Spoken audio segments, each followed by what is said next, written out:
Oris. So Jussi maistelee ja Amager Psychedelic Popcorn Saison olutta, eli niin sanottua kausiolutta.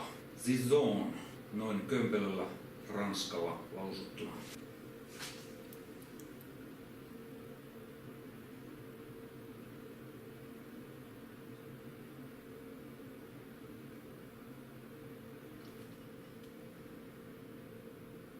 Niin, tämä on tosiaan kausiolutta ja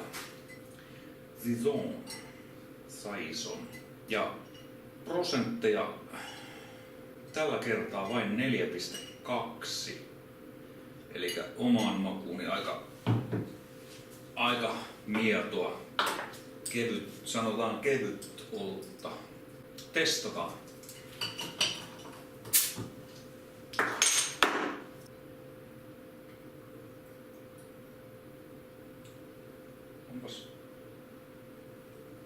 Onpas todella runsas vaahto. Kestää hetken ennen kuin se siinä laskee.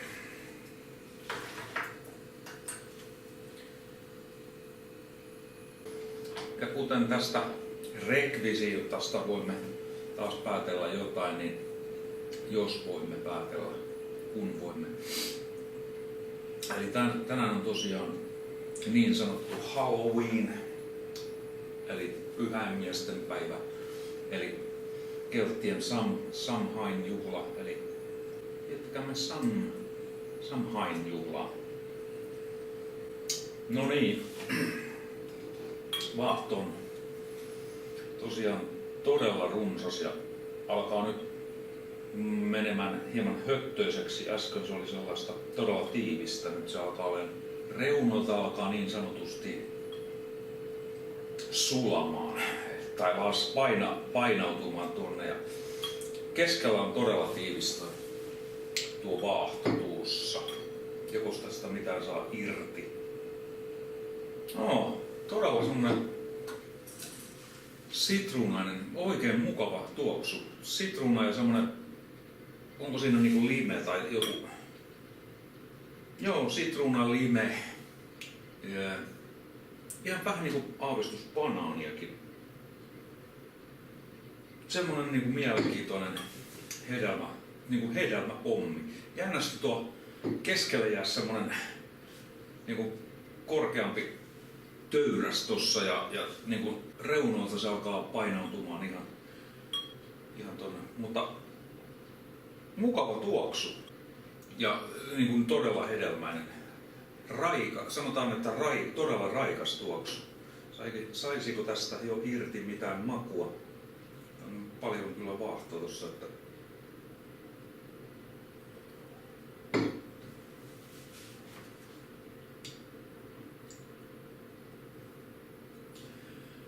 maku on hieman karvas ja se on muuten yksi elementti tuohon lisää.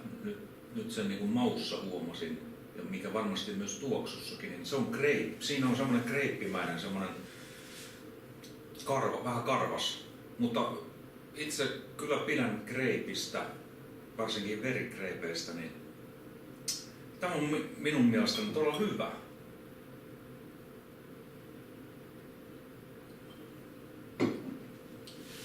Todella hyvä hedelmäinen maku. Noinkin kevyet prosentit eivät ainakaan nyt tässä alkumetreillä liiemmin haittaa. Tämä on ihan mukava semmonen. Tämä voisi olla joku tämmönen kesäolut oikeasti.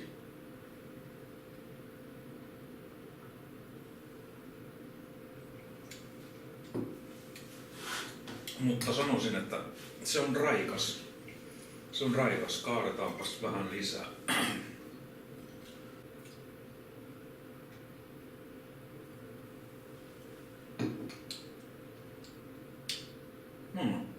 Ihan miellyttävä maku.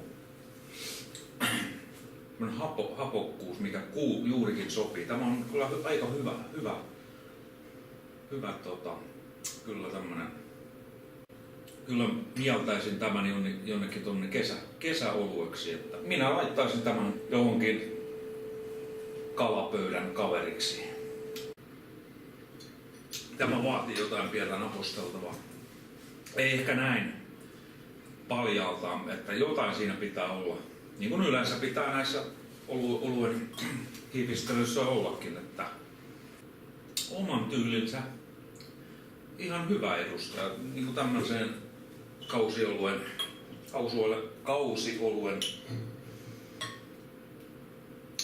hyvä edustaja voisin sanoa. En hirveästi näitä Chichon tai mitä nämä tällaisia kausioluita niin on, niin en ole mikään niiden erityinen ystävä, mutta tälle on oma paikkansa tälläkin, että niin kuin tavallaan kaikille näille erikoisoluille, niin niille on omat juttunsa, minkä kanssa ne toimii yksi yhteen ihan hyvin.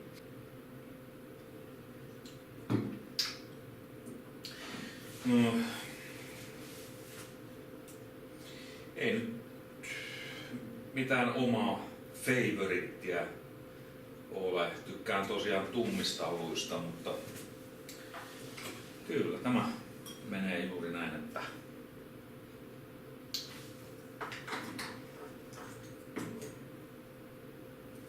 vaikka juustojen kanssa kaadetaan nyt vielä. En malta jättää sinne. Mutta kyllä siellä nyt sakkaa vähän, nyt ei kannata ehkä enempää. Se ei ole sitten se pilaa tietysti oluen herkkää makua, että ei kannata tietenkään sitä sakkaa sinne ajaa sinne lasiin, jättää se sinne pullopohjalle. Niin kuin tietysti, muistakaa nyt te, jotka näitä ensimmäisiä kertoja maistelette erikoisoluita, niin muistakaa nyt, että näissä on hyvin monessa tuotteessa on sakkaa pohjalla ja kannattaa aina varovasti kaataa, että näitä ei niin kuin kaadella niin kuin laagerolutta, laagerissa sakkaa et saa tekemälläkään, koska ne on huippuprosessoituja, eli siellä ei mitään pohjalla ole tietenkään, koska ne on niin puhdistettuja. Eikä siinä kyllä paljon mitään muutakaan. Siitä on puhdistettu kaikki hyvä, sanotaan näin, niin hyvä pois, että niin. Joo, hyvä olutta, ei siinä mitään. Tietysti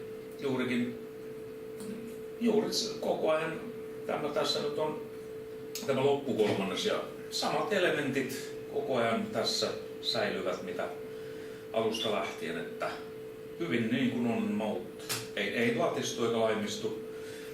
Prosentteja tosiaan ei paljon ole, mutta ei se tässä juuri mitään häiritse. Että tämä on niin kuin juuri sitä, mitä se alkumetreiltäänkin on, että ihan hyvä, että kyllä se tähän sopii nämä mieronat prosentit, että kyllä se ehkä kuitenkin en nyt oikein osaisi kuvitellakaan, että oluessa ei olisi ollenkaan prosentteja. Se antaa tietyn ryhdin sille oluelle, että jos näitä nyt mainostetaan nykypäivänä alkoholittomia oluita, niin se on ehkä semmoinen muoti-ilmiö ja ihmiset eivät oikein ilmeisesti edes tajua sitä asiaa, että kuitenkin oluessa on se yksi elementti, mikä tuo siihen omat ominaisuutensa, on juuri se alkoholi siinä, mikä on niin kuin kuitenkin olennainen osa oluessa, että näitä muoti-ilmiöitä aina on. Joo, ne on näitä muodin mukaan menijöiden hössötyksiä. Ei näillä nyt kannata paljon arvoa laskea näissä niin kuin oluen ystävien piireissä.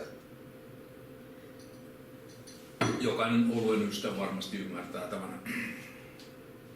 Nämä tyypit, jotka hehkuttavat näitä alkoholittomia oluita. Eipä siitä sen enempää. Joo. Mutta tosiaan ihan mukavaa tässä nyt alkaa aivan loppu häämöttää tälle, että niin kuin tapaani kuuluu, niin pisteet näille tuotteille löytyvät. Ja annetaanpas tässä vaiheessa nyt tälle pisteet. Tässä on enää helmi jäljellä. On muuten sakea. Niin, nyt on väri on tosiaan tommonen sakean keltainen. Ja kuitenkin on siis prosessoimaton olut tietenkin kyseessä, että se ei voi olla ihan kirkkaan keltaista väriltään. Sanotaan, että tämä on tässä season olutkastissa niin ihan hyvä edustaja. Tämmönen kausiolut, ihan hyvä sellainen. Ei tietysti omaa suosikkia, niin pidän itse tummista oluista, mutta hyvä. Tämä oli hyvä season olutta ja annan tälle 1, 2, 3. 3,5. Tämän Halloween-päivän kunniaksi tulee vielä toinen maisteli sitten vielä tässä tämän jälkeen. Mutta se on tässä kohtaa morjentes.